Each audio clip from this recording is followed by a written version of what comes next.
Hey, folks. I don't know what happened. I do not know what happened, but for some reason, it kicked me out of the YouTube app. So, those of you who are with us, if you could please post in the old chat. We're just continuing here. I don't know what happened. I don't know why it kicked me out of the program all of a sudden, but I'm still here. I'm here, and I'm going to keep talking. I got plenty more to talk about. We still got some super chats to get through.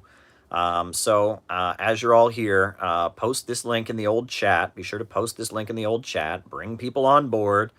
Bring people back in. I don't know what happened. I see Arthur Porter is here. I see Kinky is here.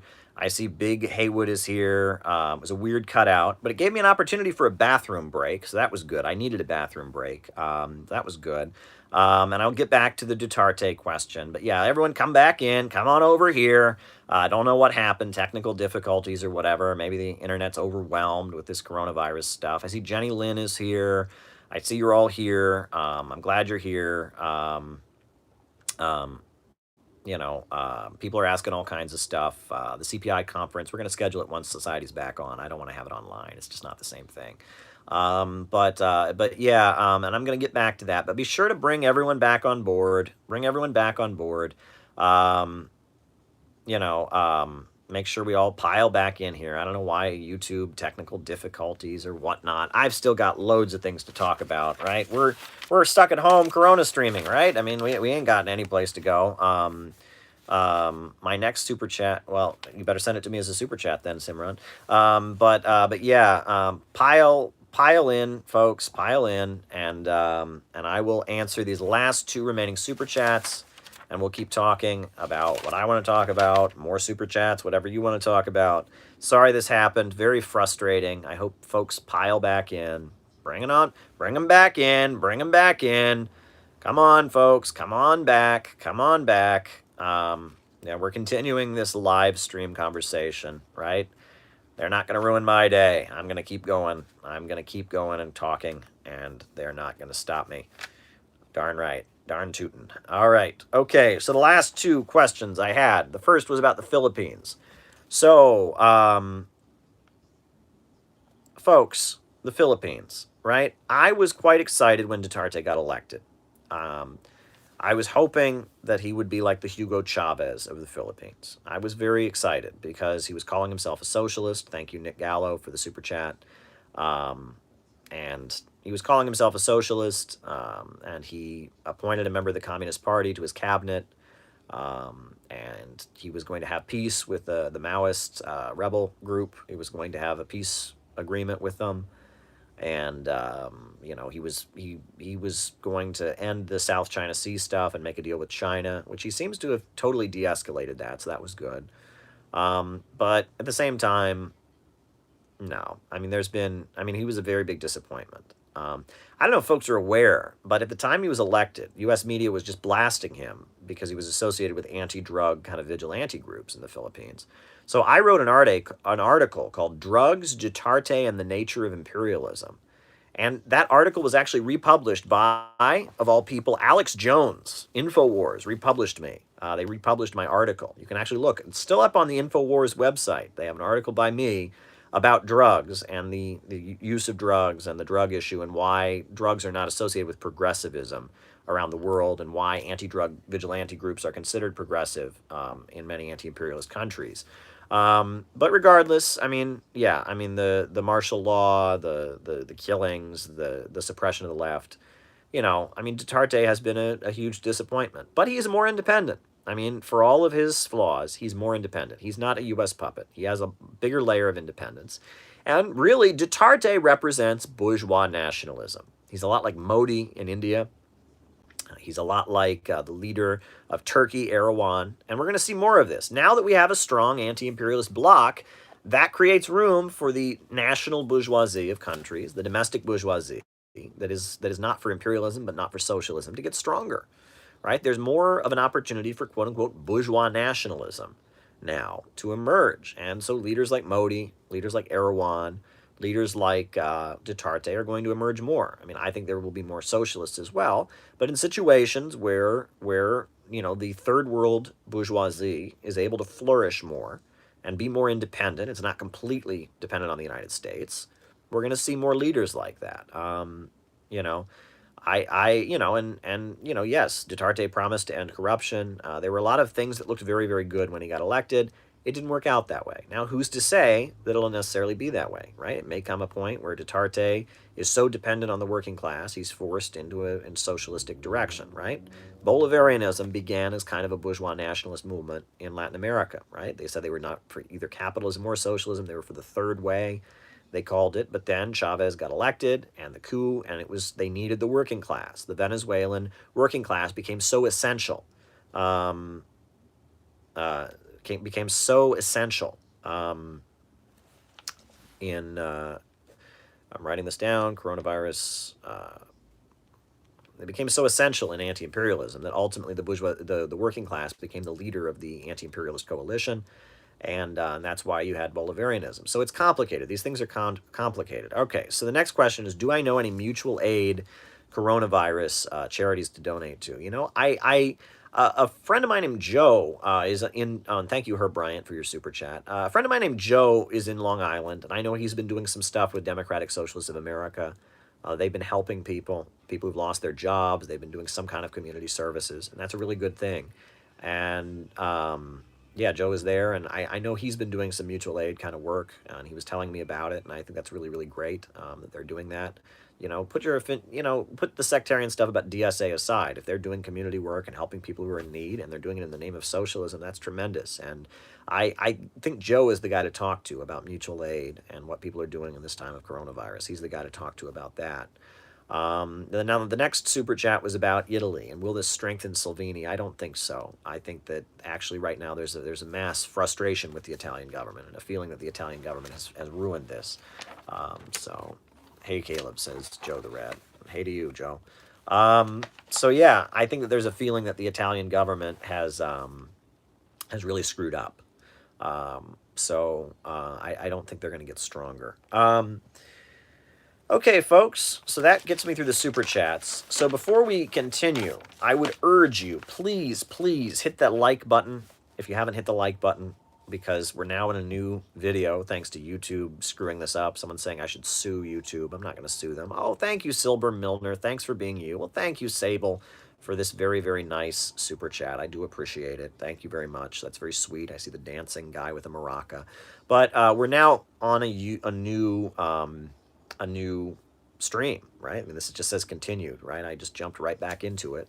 I had a little bathroom break, but so you know, if you want to hit the subscribe button, please do it. Hit the like button for sure. Someone's asking, do I have a Patreon? I don't, but I am setting up the Center for Political Innovation. So, I mean, we obviously had to put our conference on hold, but if you want to go, if you want to help out, you know, with our efforts to spread socialism and promote socialist education, you can go to cpi-usa.org, and there's a donation button there, and that'll send via PayPal. Contributions if you'd like to make a contribution. You know, I mean, I'm only saying because I was asked. I'm not in this to make money. I love super chats, they're always helpful, but I would be here even if I didn't make a penny. I would do this. I have another job, you all know about that. I'm here promoting what I believe in, which is socialism, and I believe we need to raise the level of socialist education. Jacob Maxey says, is there a way to set up a monthly donation to CPI? Yes, there is. You can make a recurring pledge, right? If you go to the CPI website, there's a donation button. You can make a recurring pledge, and that will support the efforts of the CPI. You know, so yeah, if you would like to make a donation, I would go to cpi-usa.org and take care of that. CPI-USA. And the Center for Political Innovation, that is my political vision. We were going to have the launch conference. It was supposed to be a week from today, but obviously we can't do it because of the coronavirus epidemic, and you know, we can't be having public gatherings and such. So it's off for now. But I'm excited about it, and I believe that coming out of this, we will build the Center for Political Innovation. It'll be a great, great organization. Yo, bro, Culture Thuld debate was quite good, man. I personally, someone show it to me again. I want to read the rest of what that super chat said. It went by too fast. Someone posted again. He said, Culture Thug debate was so good, man.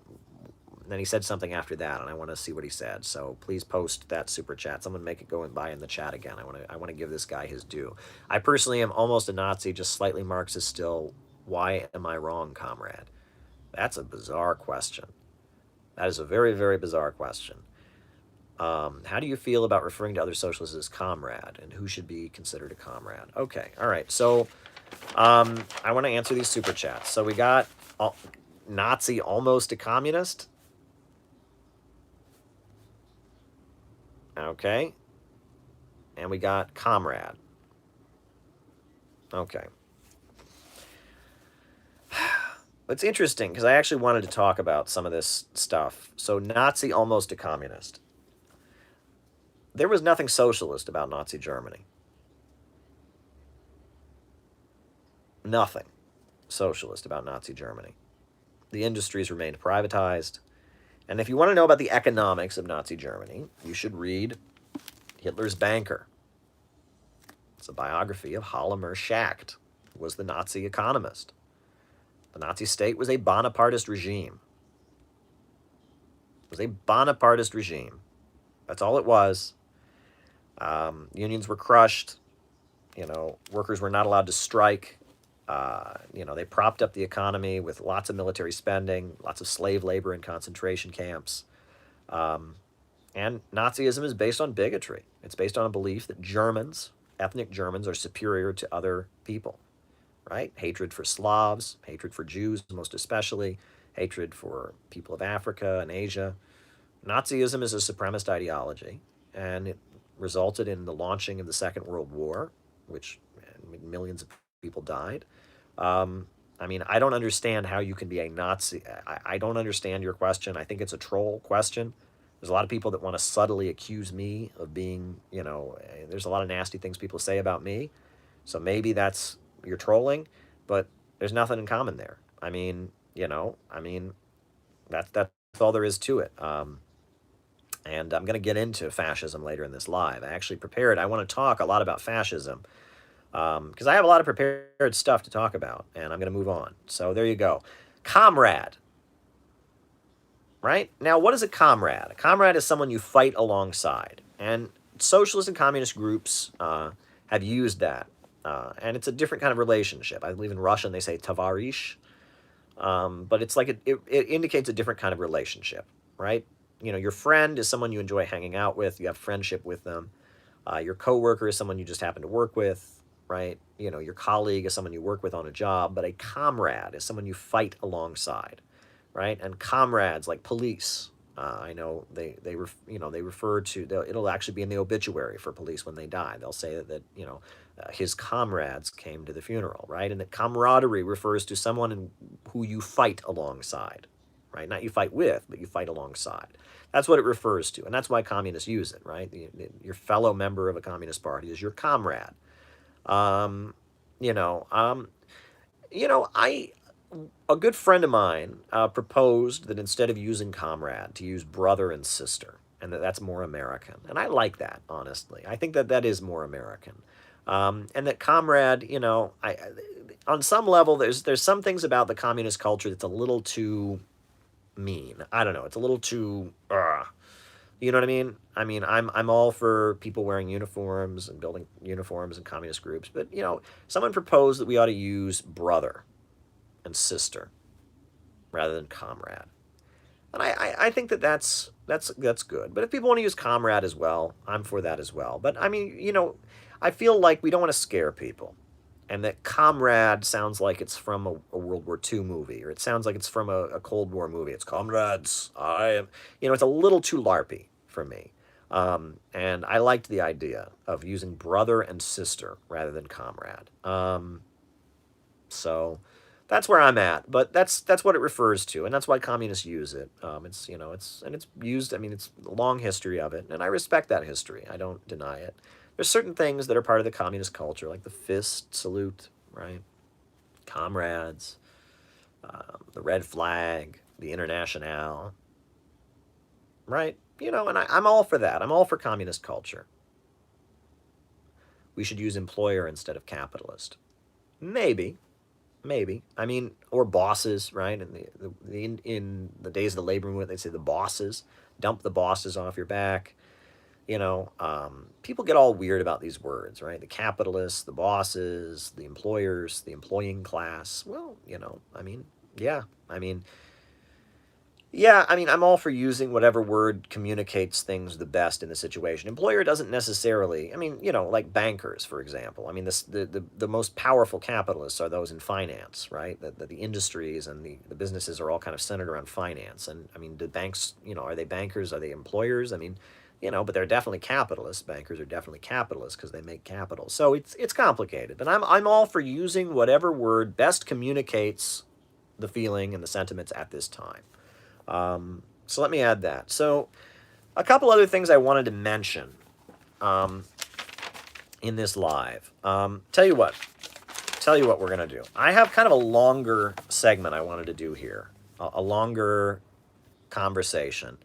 And so if super chats come in, I'll write them down and I will get to them. But I'm gonna talk to you about some of the research I've been doing and this new book and some of the important things I've been working on. So, folks, in this book, City Builders and Vandals in Our Age, I introduced a concept called the synthetic left. I don't know if people recall that. If you've read the book, you know about it. If you've seen my videos on the synthetic left, I introduced a concept. And I'm going to read to you the section from City Builders and Vandals in Our Age about the synthetic left. And then I'm going to tell you about the new book I'm writing on this concept in and of itself. All right. So I'm just going to read to you the section from my book, City Builders and Vandals, about the synthetic left. And it actually gets to some of the stuff about fascism that I would like to get to. All right. The CIA's program, known as the Congress for Cultural Freedom, was explicitly created for the purpose of manipulating left-wing artists and intellectuals in order to weaken the influence of the Soviet Union. The CIA's website boasts that this operation was one of its most successful. The CIA's article summarizing the Congress for Cultural Freedom program goes into great detail about how the operation was conducted.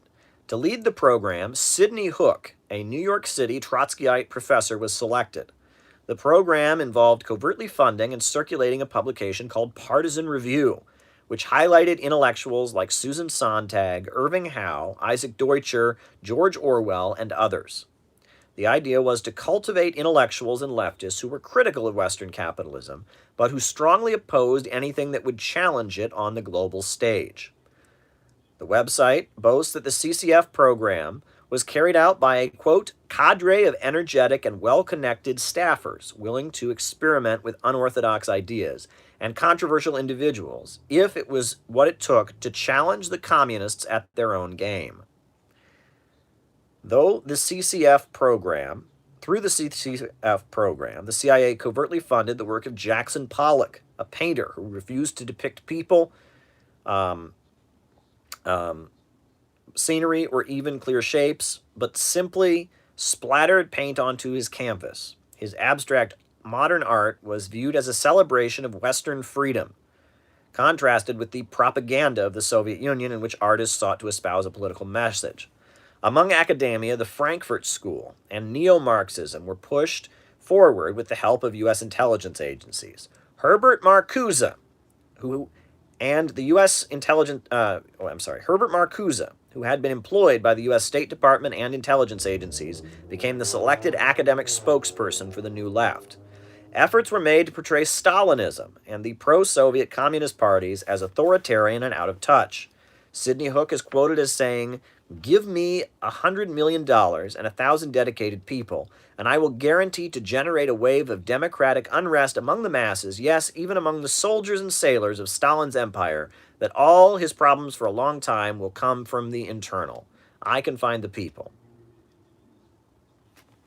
All right, isn't socialist market economy. All right, writing it down. You're lucky I saw that because I'm reading from a book now.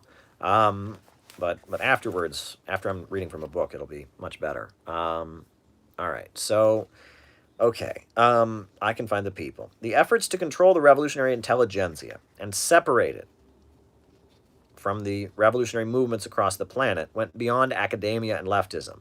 Much like the Roman emperors, in order to control their population, imported cults and exotic gods from across the empire. The U.S. intelligence agencies began importing primitive sects from Asia. CIA Director John Foster Dulles wrote, quote, The religions of the East are deeply rooted and have many precious values. Their spiritual beliefs cannot be reconciled with communist atheism and materialism. That creates a common bond between us, and our task is to find it and develop it.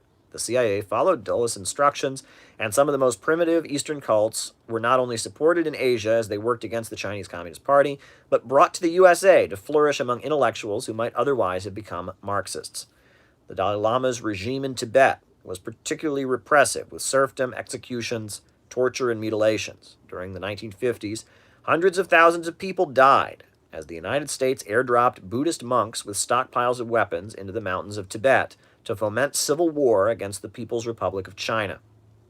The Dalai Lama's older brother, Gwalo Thondup, was among those who killed communist literacy volunteers and burned healthcare clinics in the hopes of reestablishing the feudal kingdom. The CIA's efforts to popularize the Dalai Lama and his Tibet separatist movement are documented in the book The CIA's Secret War in Tibet, published by the Heritage Foundation. Yet, to many American audiences, the Dalai Lama was presented as a man of peace, and it is leftists and liberals who were among his adoring flock. This is particularly ironic when it is recognized that prior to the Cold War, the Tibetan kingdom was a fetish of right-wing extremists. The book 7 Years in Tibet, considered a sacred text among Western advocates of Tibetan separatism, was written by Heinrich Harrer, a card-carrying member of Hitler's SS. Rightist intellectual Julius Evola and the Nazi regime itself praised Tibetan society under the Dalai Lama's rule for how authoritarian and traditional it was. Tibet's admirers in the 1930s saw the ancient kingdom as one that opposed science and maintained serfdom as the fascist ideal of a natural order.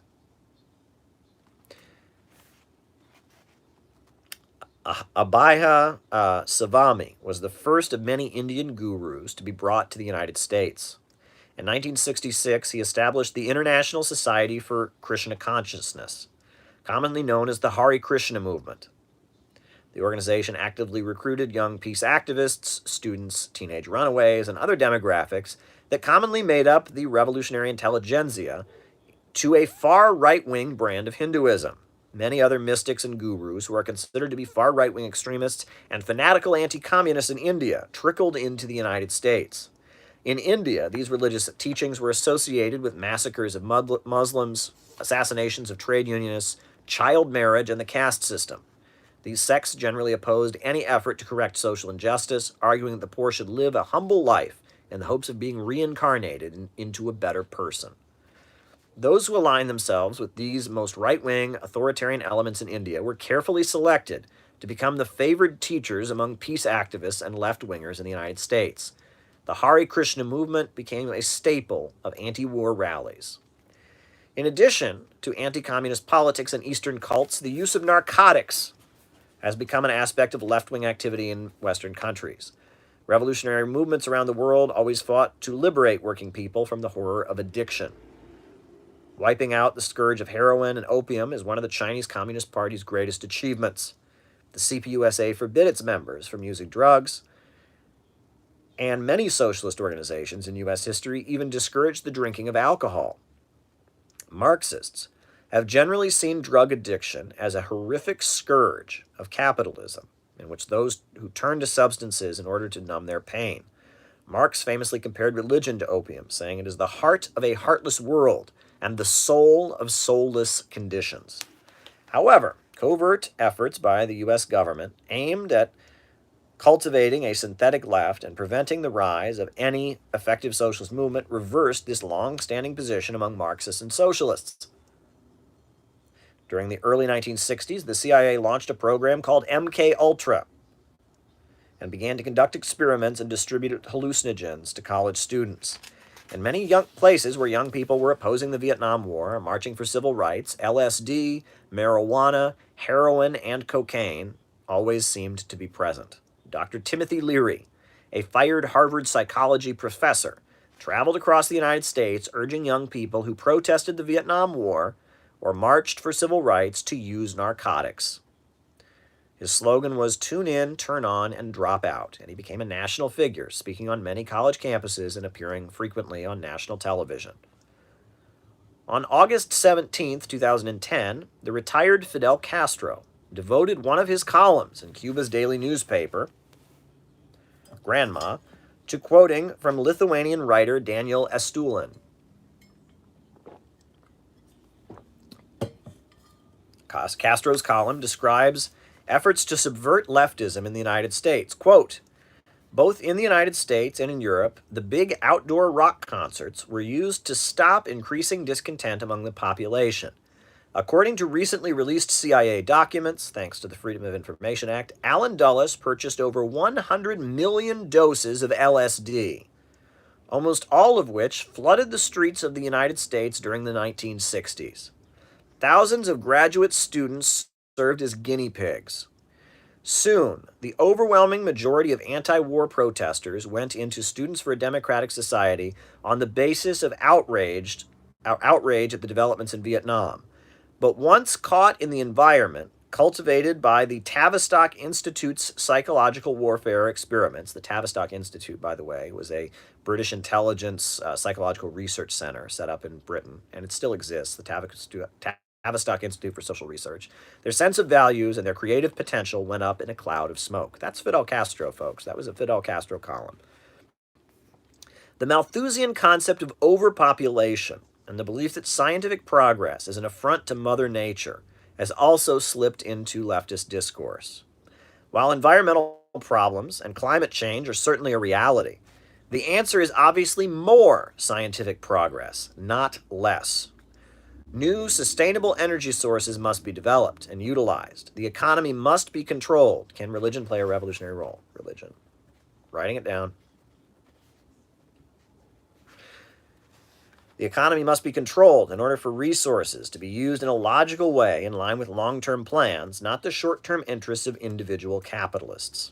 However, this is not the belief of most activists who call themselves environmentalists and ecologists. Rather, than calling for a rational state-run economy and scientific progress in order to overcome global warming, the dominant voice, do you know anything about Osho?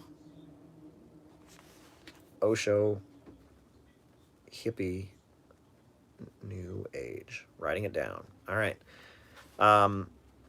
Rather than calling for a rational state-run economy and a scientific progress in order to overcome global warming, the dominant voices in the green movement tend to look backward. Among leftist circles, one often now finds the belief that human beings are a cancerous tumor on planet Earth eating up precious resources.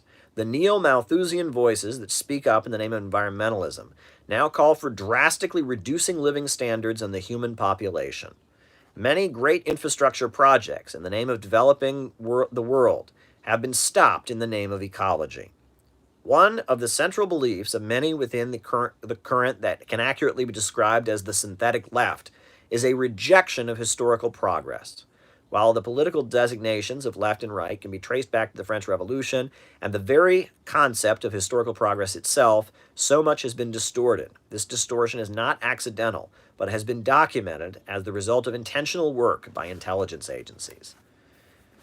That's the synthetic left. That's the section on the synthetic left, the small section on the synthetic left in my book, City Builders and Vandals. And later, I go on to quote Susan Sontag and all of that. But I'm writing an entire book, a full-length book, on this concept. And I have done my research, right? I have books on the Congress for Cultural Freedom that were published. Very good books. There's a good book called Finks, how the CIA manipulated the greatest writers. There's a good book called The New York Intellectuals, which goes over the history of Trotskyists and Irving Howe and a lot of these Trotskyites that were very closely tied to the CIA. And there's a lot written about this. And I wanted to specifically talk about one particular trope among the synthetic left. It's like an obsessive trope among the synthetic left. If you read the writings of Partisan Review, so Partisan Review magazine was a socialistic left-wing cultural magazine that was basically set up by the CIA. It was set up by the CIA, all funded by the CIA. But a lot of left-wing intellectuals were promoted there, right? George Orwell wrote for Partisan Review. Susan Sontag got her start at Partisan Review. And one particular theme and Hannah Arendt, right, who coined totalitarianism and was promoting this idea that the Soviet Union and Nazi Germany were the same, they all have this weird reinterpretation of fascism and what fascism was. And I'm glad you're excited about the new book. But if you want to understand fascism, you really ought to read R. Palm Dutt. Right? R. Palm Dutt wrote this very, very good book called Fascism and Social Revolution. R. Palm Dutt was the leader of the Communist Party of Britain. And this book is very, very good. And basically, what fascism is this. When capitalism enters a crisis, there's mass unemployment, people are hungry, they don't have jobs, there's instability in society. The ruling class wants things to be stable. They also want to fix the economy. And so in order to do it, one section of the ruling class will seize power and start suppressing other sections of the ruling class. Now that's called Bonapartism. However, in order to conduct a form of Bonapartism, that section of the ruling class will build up a mass movement among the workers, right? You have social democratic Bonapartists like Roosevelt, right? But you also have fascist Bonapartists like Hitler and Mussolini. And the way that fascist Bonapartists go about fixing the economy is with mass killing, death, and destruction. They create a very authoritarian military state centered around destructive things like prisons, like war, like, in order to try and save the economy. That's what fascism is, right? That's what fascism is. That's how Marxists have always understood it.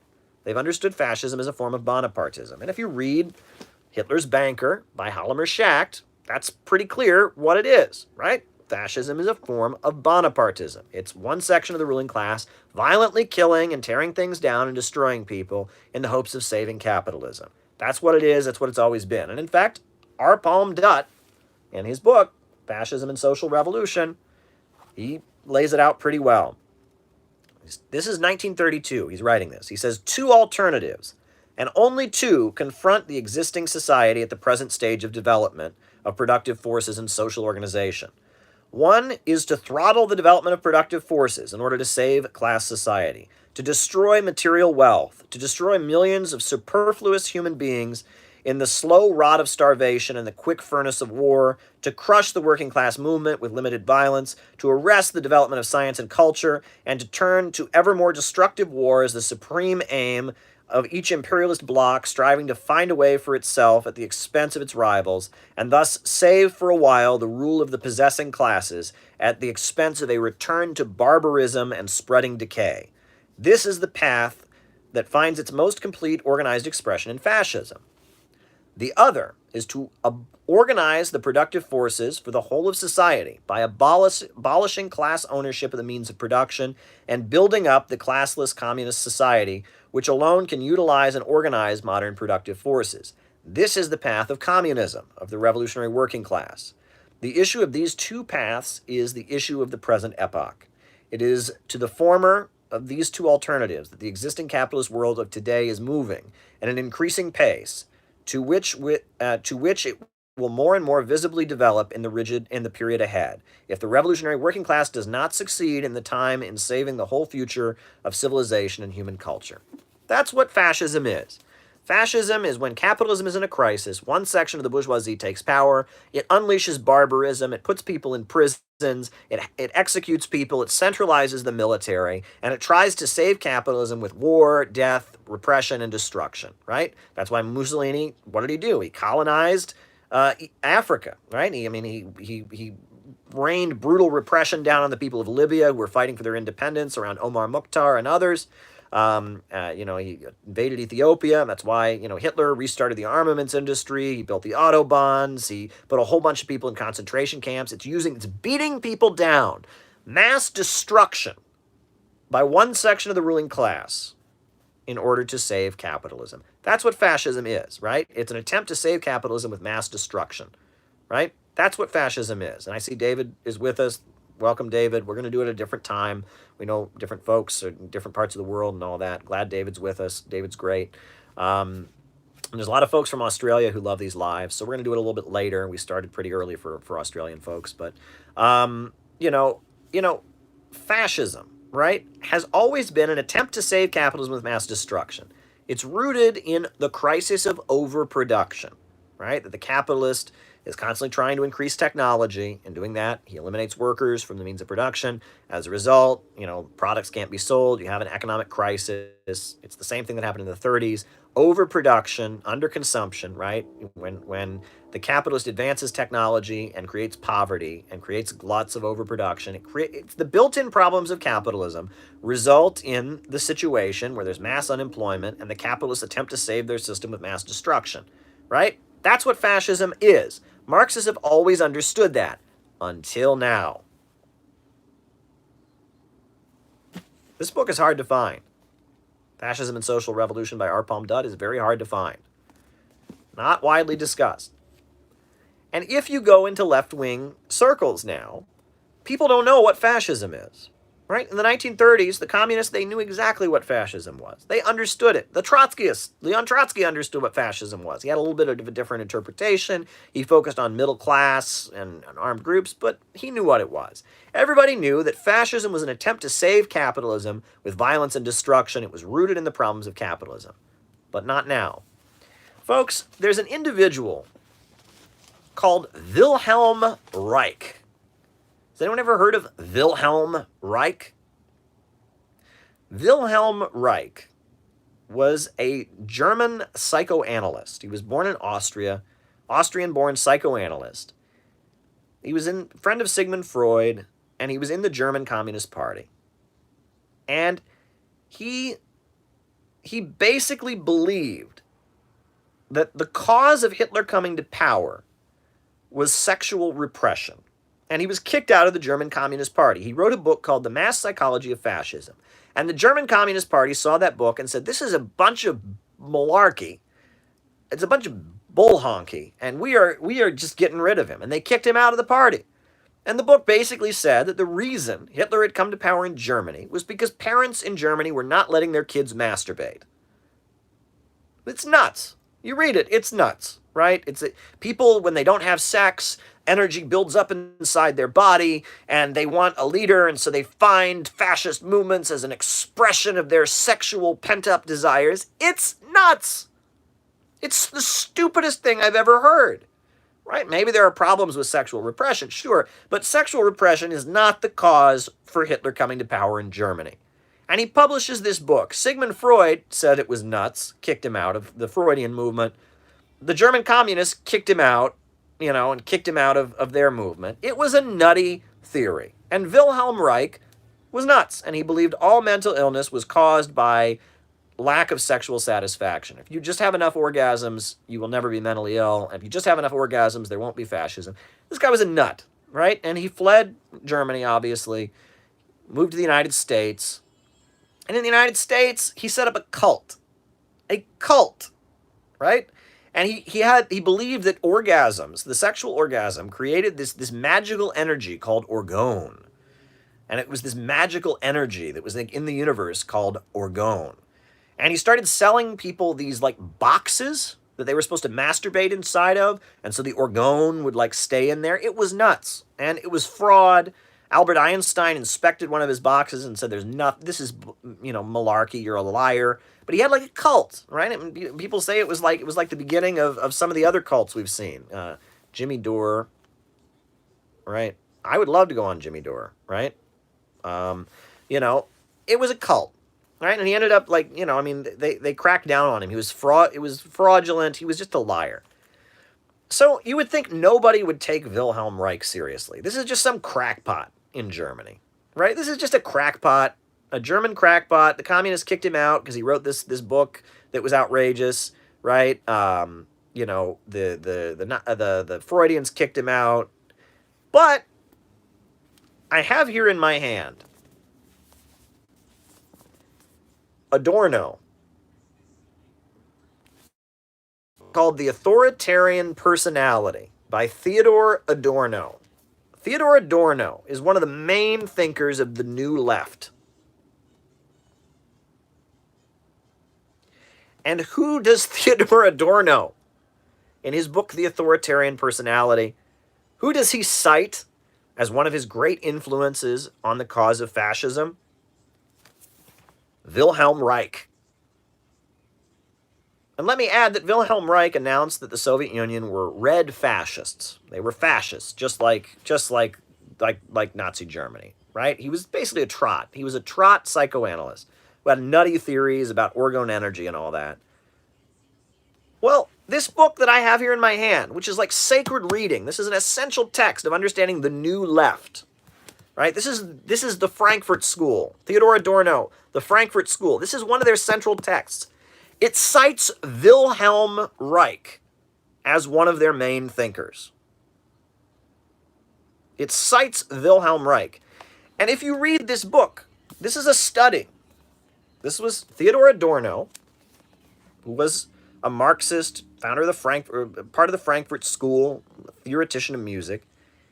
He and Nevitt Sanford, a professor at the University of California, Berkeley, were paid by, some nonprofits to conduct all this research into the cause of fascism.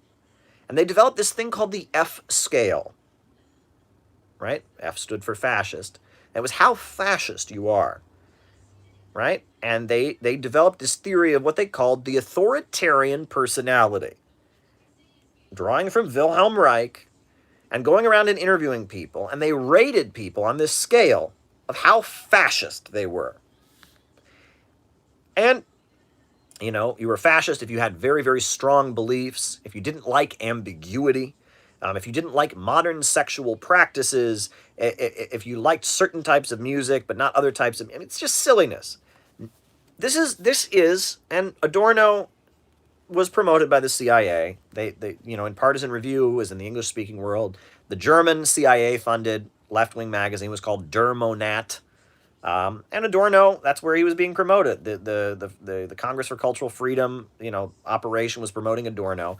And even the person who wrote The Authoritarian Personality, Nevitt Sanford, along with Adorno, who wrote this book, the person who wrote it with him, Nevitt Sanford, where had he worked? He had worked at the Tavistock Institute, the Tavistock Institute for Social Research, which was set up by British intelligence during World War II as a place to conduct psychological research. So this whole narrative, and if you read Hannah Arendt and the banality of evil, right?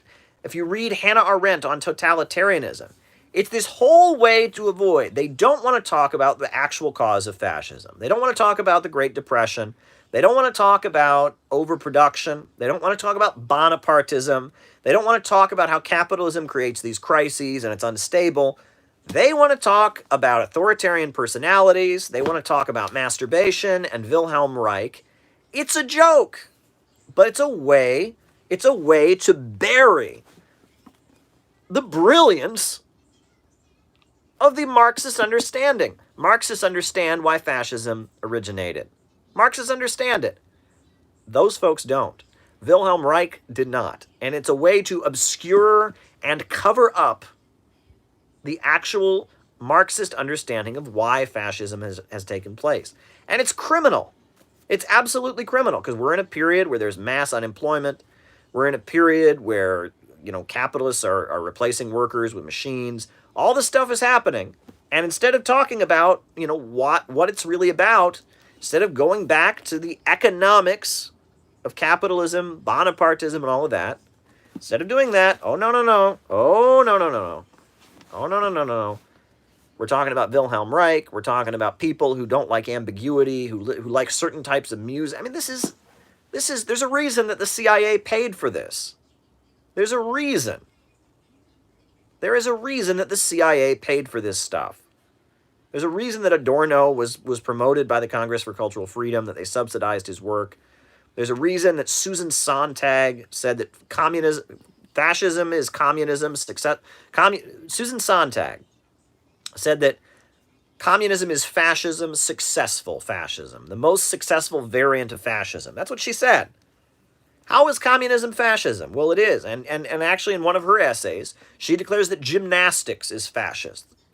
She declares that if you try to liquidate feelings of alienation by building up group settings, you must be fascist. But fascism is people in groups fighting for a cause. I mean, this reinterpretation of fascism as conformity, as people getting together and working in groups, and it's all because they didn't masturbate enough. This is nuts. And my new book, I'm talking about this. I'm doing all kinds of research.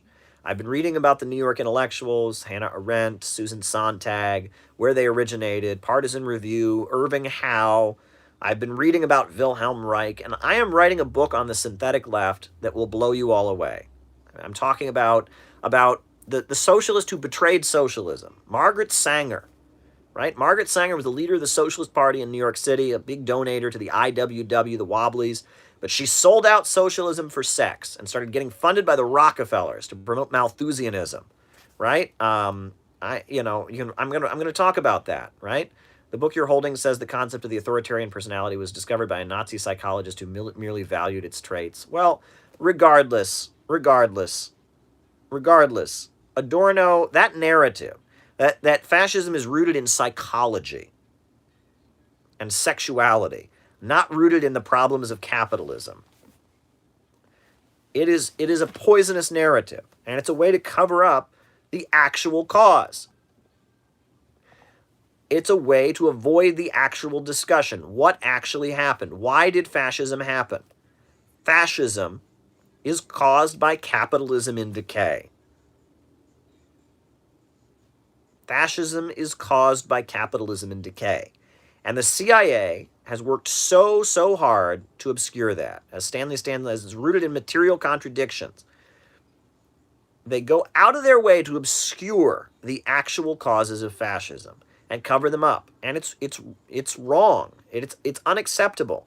Hannah Arendt, Susan Sontag, Adorno, Wilhelm Reich.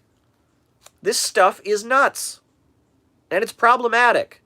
Some people are more likely to join groups, and some people aren't. Some people are more conforming than others. Some people are more obedient than others. That's not the cause of fascism. Fascism is rooted in capitalism in crisis, and they have spent millions of dollars. The CIA, the U.S. intelligence agencies have spent millions of dollars, along with the Ford Foundation and the Rockefeller think tanks, to keep you from understanding that. To convince you that fascism is about music, it's about, people not liking jazz music and listening to classical music. Fascism's about porn not being accessible. Anything. Fascism is caused by parents spanking their children. Fascism is caused by too much religion in society. No, fascism is rooted in the problems of capitalism. Nobody knows about any of this stuff, right? I talk to people about U.S. history and Henry Ford and Henry Morgan and the Rockefellers and how they were with Roosevelt. No one knows any of that stuff. All of this has been obscured by this weird psychoanalytical social liberalism narrative that says fascism is a mental illness. It's just a mental illness caused by sexual repression and authoritarianism and groupthink, and it avoids all of the important conversations. We need desperately to be talking about economics right now. But the ruling class has spent millions and millions of dollars so that we talk about this. And the left, as an entity, has been distorted. And that's what my book is about. The left has become an entity that wants chaos instead of order, an entity that wants art without images, right?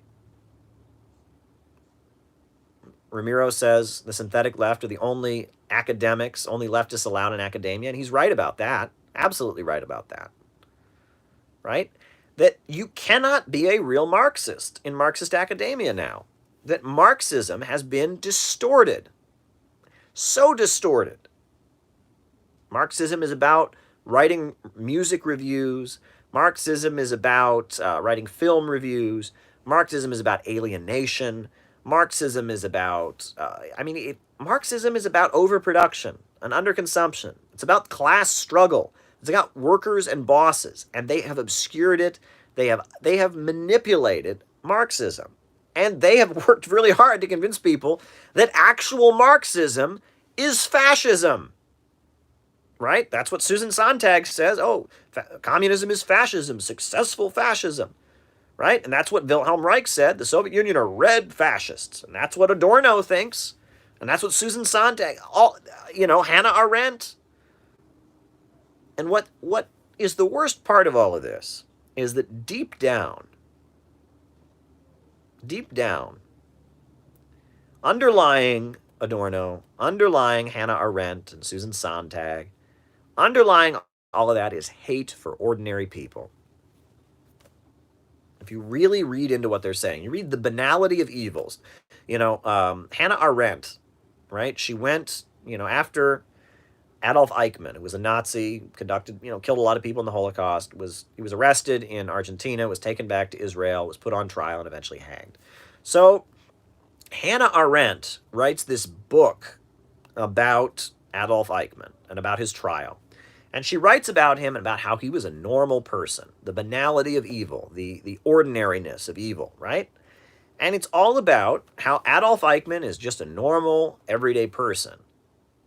Because deep down, ordinary people are all Nazis. That's basically the message of the book, right? There are these intellectuals who are smart. They're at universities, people like, Susan Sontag and Adorno, and they're better than everybody. Thank you. Thank you, club secretary. I appreciate the super chat.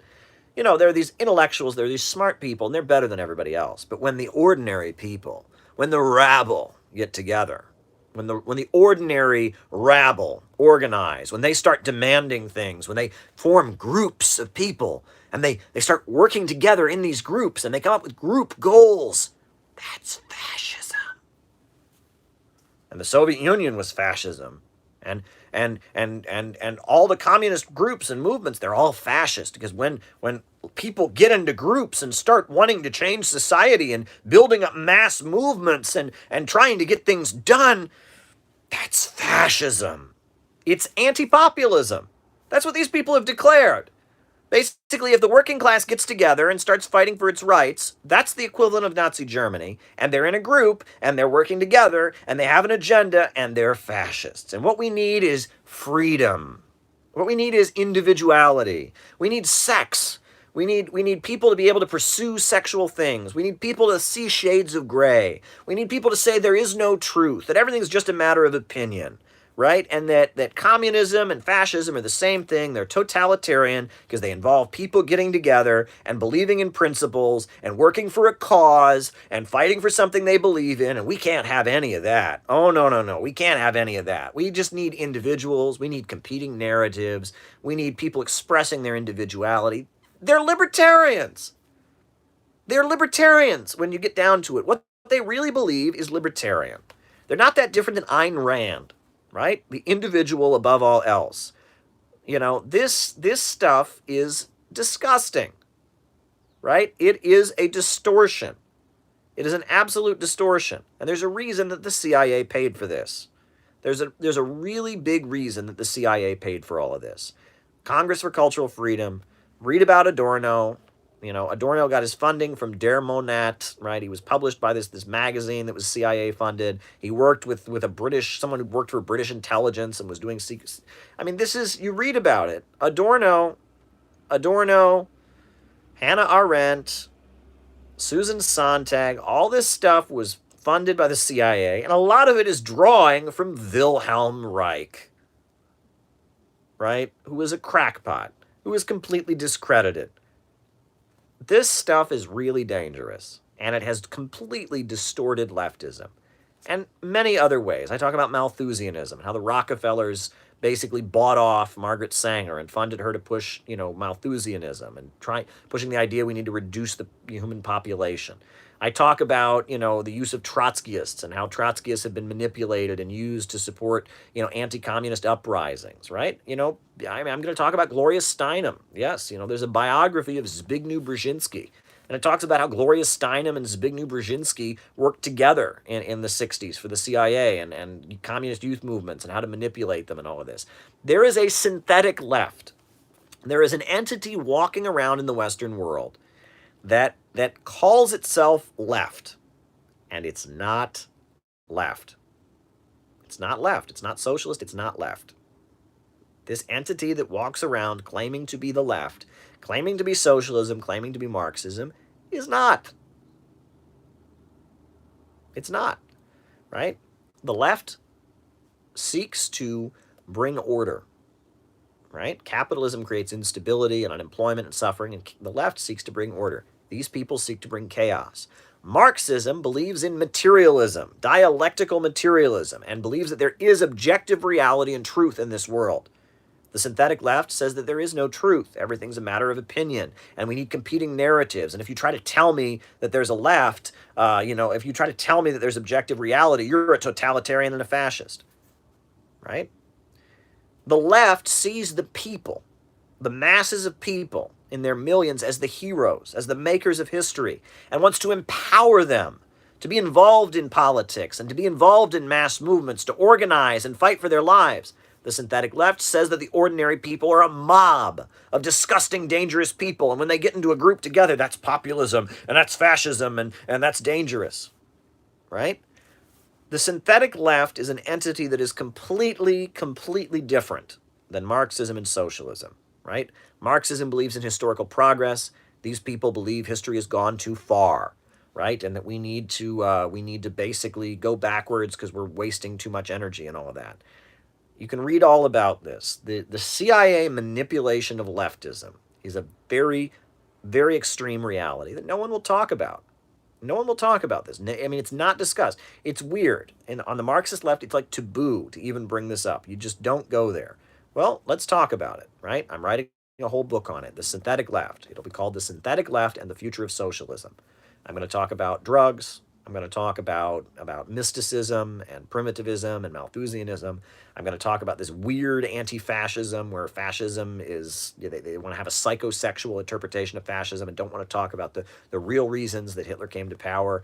I am going to talk about all of this, and you are going to love this book. If you are a fan of my work, you're going to love this book. Adorno, partisan review, all of this stuff is toxic. And I'm ready to expose it. All the information is public. I'm not digging up any information that's not already public. I'm compiling it.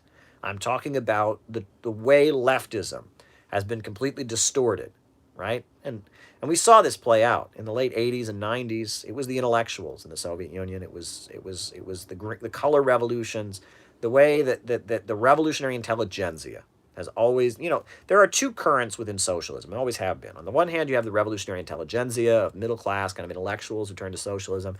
And then you have the broad masses of people who turn to socialism, and they have different motivations. And the CIA figured that out and started manipulating the revolutionary intelligentsia, finding the worst representatives of the revolutionary intelligentsia, the worst representatives, just, the Wilhelm Reich element, the ultra Trotskyists, and just started funding them and manipulating them.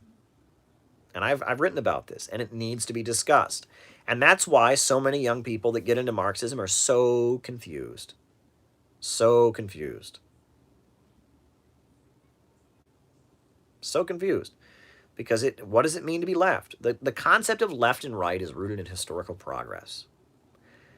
Herb Bryant says, this is, I think, important set of ideas you're discussing, the synthetic left. I'm looking forward to your next book and your continued talks on the subject. Well, thank you, Herb Bryant. I do appreciate that.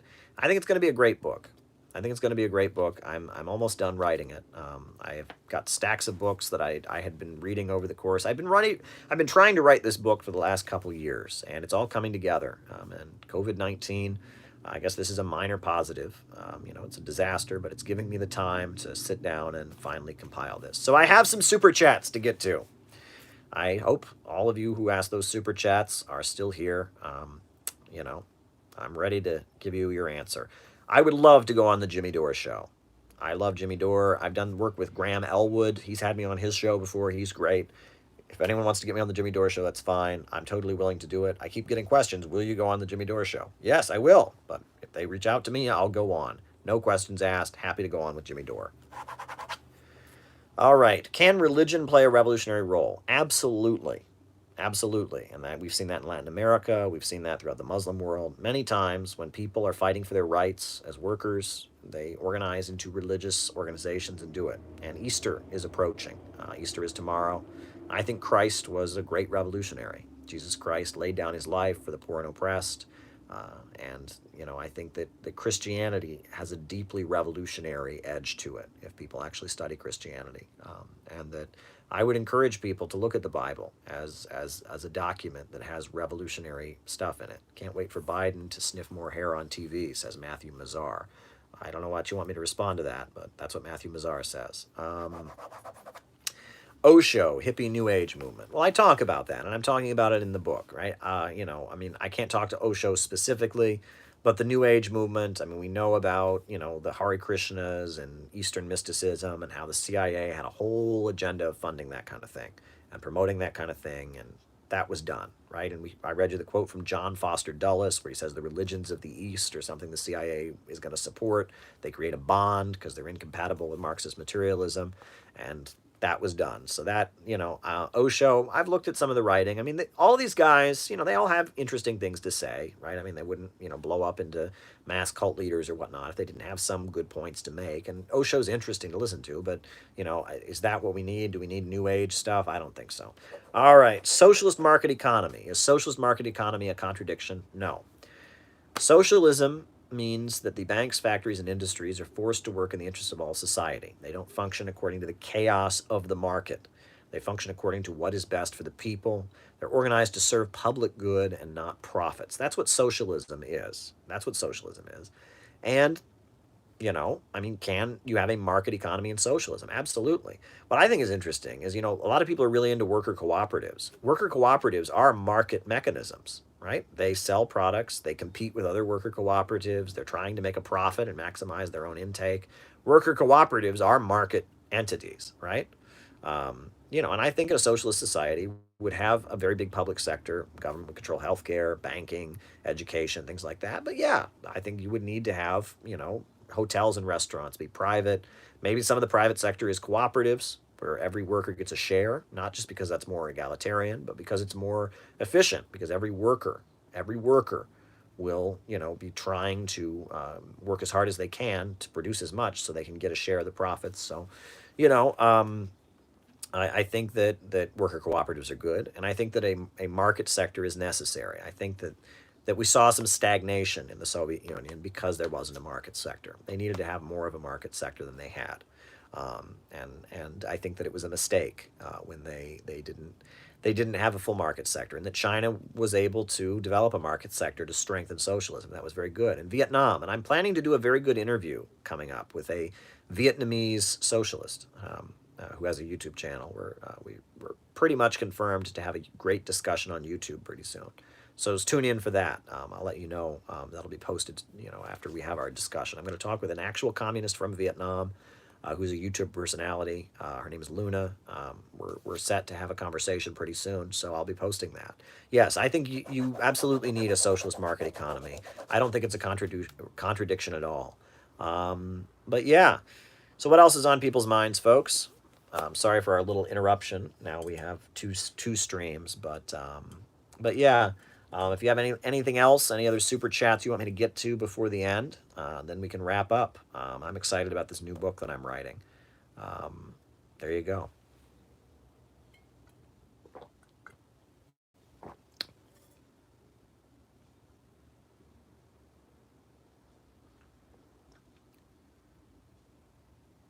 What else is new, folks? Anything new, folks? I see Ramiro's asking me my favorite novel.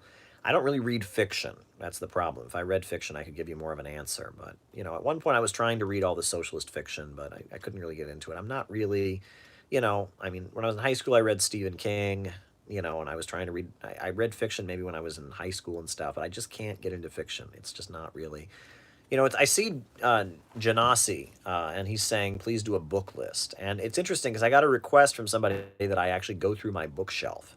And I may do that at some point when we can get to a situation where we're back doing lives in front of the bookshelf. Maybe I'll take you through the bookshelf at some point.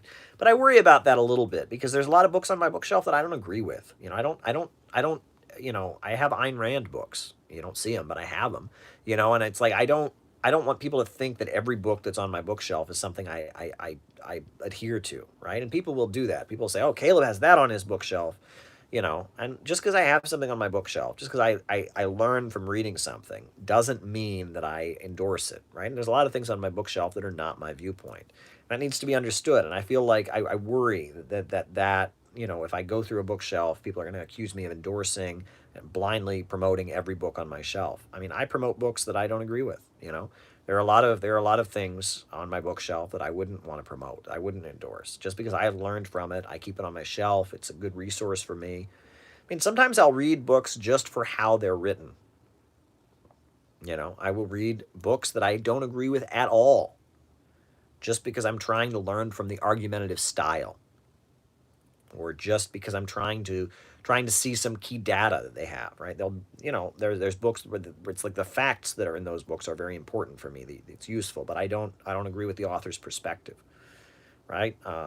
And there's many books that I've read that I don't agree with, and just because something's on my bookshelf doesn't mean I'm encouraging everyone to read it. Doesn't mean I endorse all the message of the book. And I've noticed that one thing about me, which is interesting, is I've noticed that I read nonfiction almost.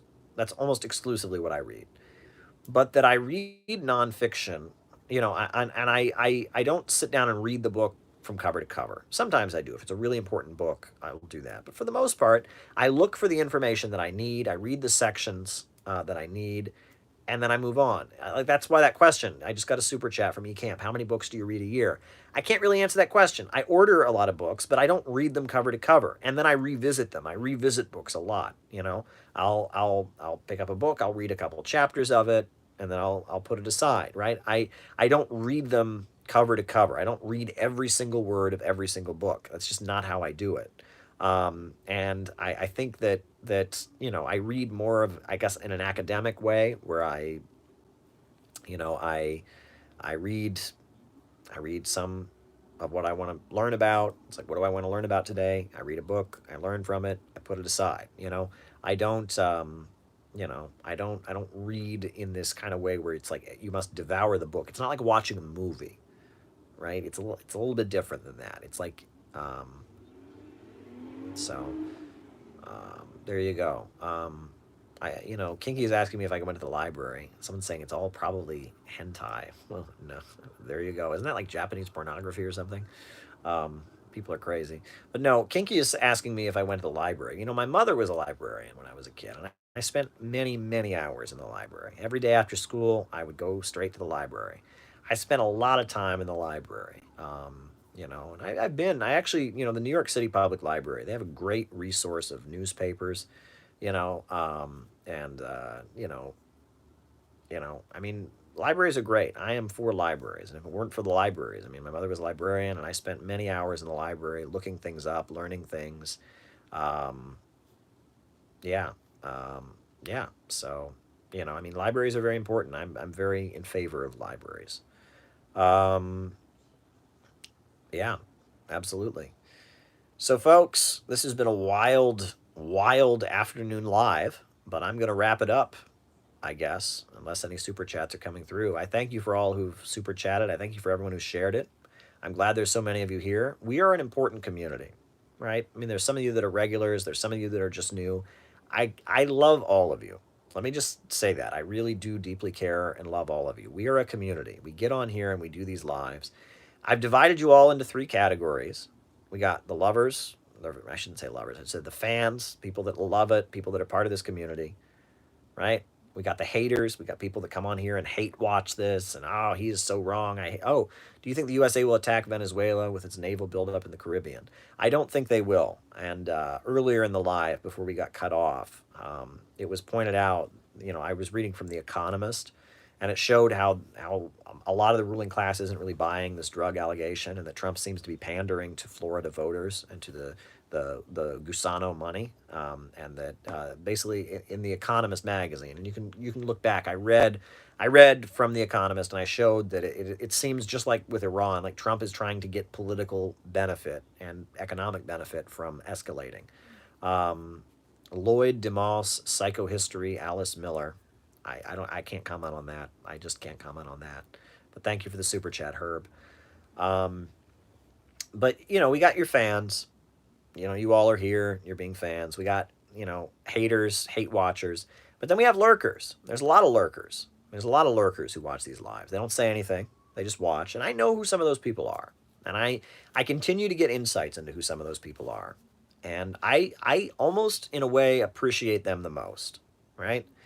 I mean, I guess I appreciate the fans the most. But there's something in particular that I appreciate. I deeply appreciate about, I really appreciate about the, what do you call it? The lurkers. Because you're watching this, but you're not quite sure what to make of it. You're not fully on board with what I think, but you don't hate me either. You're open to it. You think I say something good here, say something good there.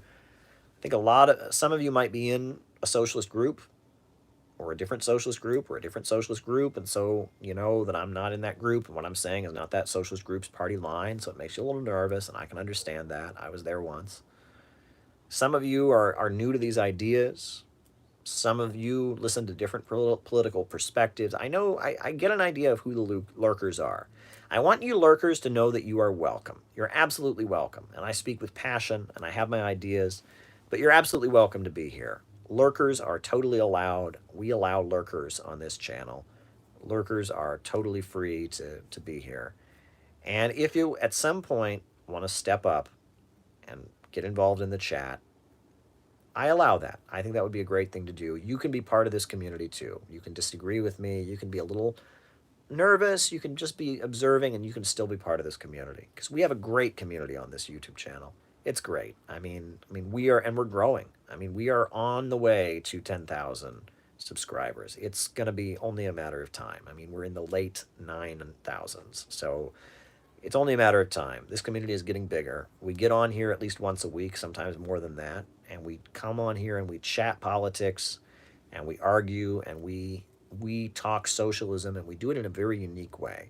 The conversation you have on this channel, like that rant I just did on Adorno, are you going to get that anywhere? Are they going to do that in Jacobin magazine? Think about it, right? This is unique, what I'm doing here. This is very, very unique, right? This is a unique product, right? Love it or hate it, or lurk it. This is unique. We are doing something really, really special here.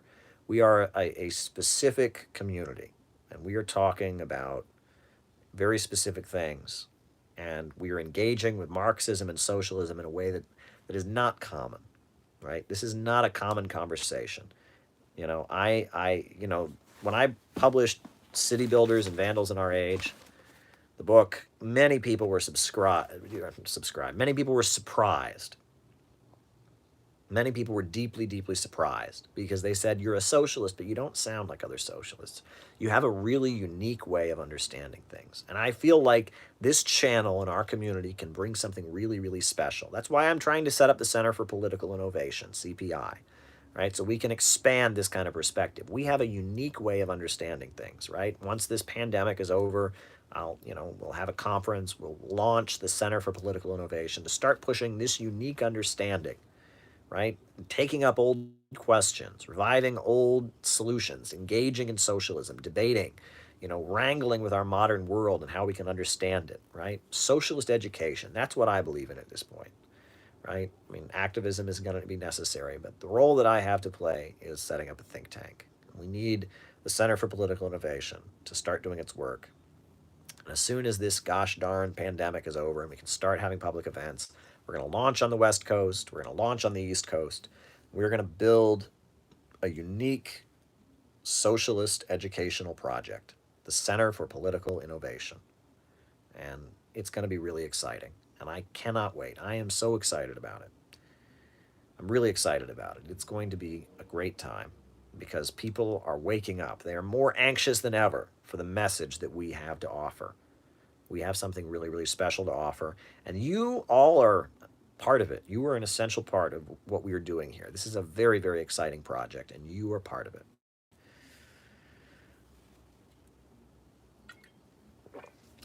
More than ever, folks, we need a government of action that will fight for working families. We need a government of action that will fight for working families. We need a government of action that will fight for working families. Ever since World War II, U.S. imperialism and its followers have continuously launched wars of aggression, but the people of various countries have been continuously waging revolutionary wars to defeat their aggression. While the danger of a new world war still exists, and the people of all countries must get prepared, revolution is the main trend in the world today. While the danger of a new world war still exists, and the people of all countries must get prepared, revolution is the main trend in the world today. And on that note, folks, I will conclude.